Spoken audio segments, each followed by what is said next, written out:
வணக்கம். கில்லி படத்தின் ரீரிலீஸை தொடர்ந்து நடிகர் விஜயின் பிறந்தநாளன்று ரீரிலீஸ் ஆக இருக்கக்கூடிய விஜயின் மற்றொரு மாஸ் திரைப்படம். அப்படி விஜயின் பிறந்தநாளன்று எந்த திரைப்படம் ரீரிலீஸ் ஆக இருக்கிறது தெரியுமா?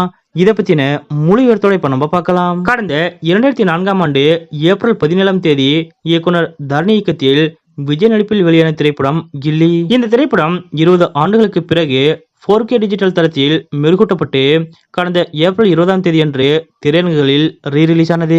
இப்படத்தின் முதல் காட்சி புதிய விஜய் படத்தின் முதல் காட்சி போல ரசிகர்கள் கொண்டாடி தீர்த்தனர். அந்த வகையில் கில்லி திரைப்படம் திரையரங்குகளிலும் தொடர்ந்து ஹவுஸ்ஃபுல்லாக ஓடிக்கொண்டிருக்கிறது. குறிப்பாக புதிதாக வெளியாகும் திரைப்படங்களையே ஓரம் கட்டிவிட்டு திரையரங்குகளில் கில்லி திரைப்படம் மாஸ் கட்டி வருகிறது. இதற்கிடையே விஜய் நடித்துள்ள அனைத்து திரைப்படங்களையுமே மீண்டும் ரீரிலீஸ் செய்ய வேண்டும் என விஜய் ரசிகர்கள் கோரிக்கை விடுத்து வருகின்றனர். அந்த வகையில் விஜய் பிறந்தநாளன்று விஜய் நடிப்பில் வெளியான ஒரு மாஸ் திரைப்படத்தை ரீரிலீஸ் செய்ய திட்டமிட்டு வருவதாக கூறப்படுகிறது. அதாவது தற்போது நடிகர் விஜய் அவர்கள் நடிகராக மட்டுமல்லாது கட்சியின் தலைவராகவும் மாறியிருக்கிறார். அதன்படி விஜயின் பிறந்தநாளன்று விஜய் அவர்கள் நடிப்பில் வெளியான சர்க்கார் திரைப்படத்தை ரீரிலீஸ் செய்ய திட்டமிட்டு வருகின்றனர். இந்த திரைப்படம் முழுக்க அரசியல் சம்பந்தப்பட்ட திரைப்படமாகும். அந்த வகையில் தற்போது அரசியலில் களமிறங்கியிருக்கும் நடிகர் விஜய் அவர்களது பிறந்தநாள் அன்று சர்க்கார் திரைப்படம் ரீரிலீஸ் செய்யப்பட்டால் ரசிகர்கள் கொண்டாடி தீர்த்து விடுவார்கள். மேலும் வசூலிலும் மிகப்பெரிய சாதனையை படைக்கும் என்றும் எதிர்பார்க்கப்படுகிறது. அதன்படி தமிழக வெற்றி கழகத்தின் தலைவரும்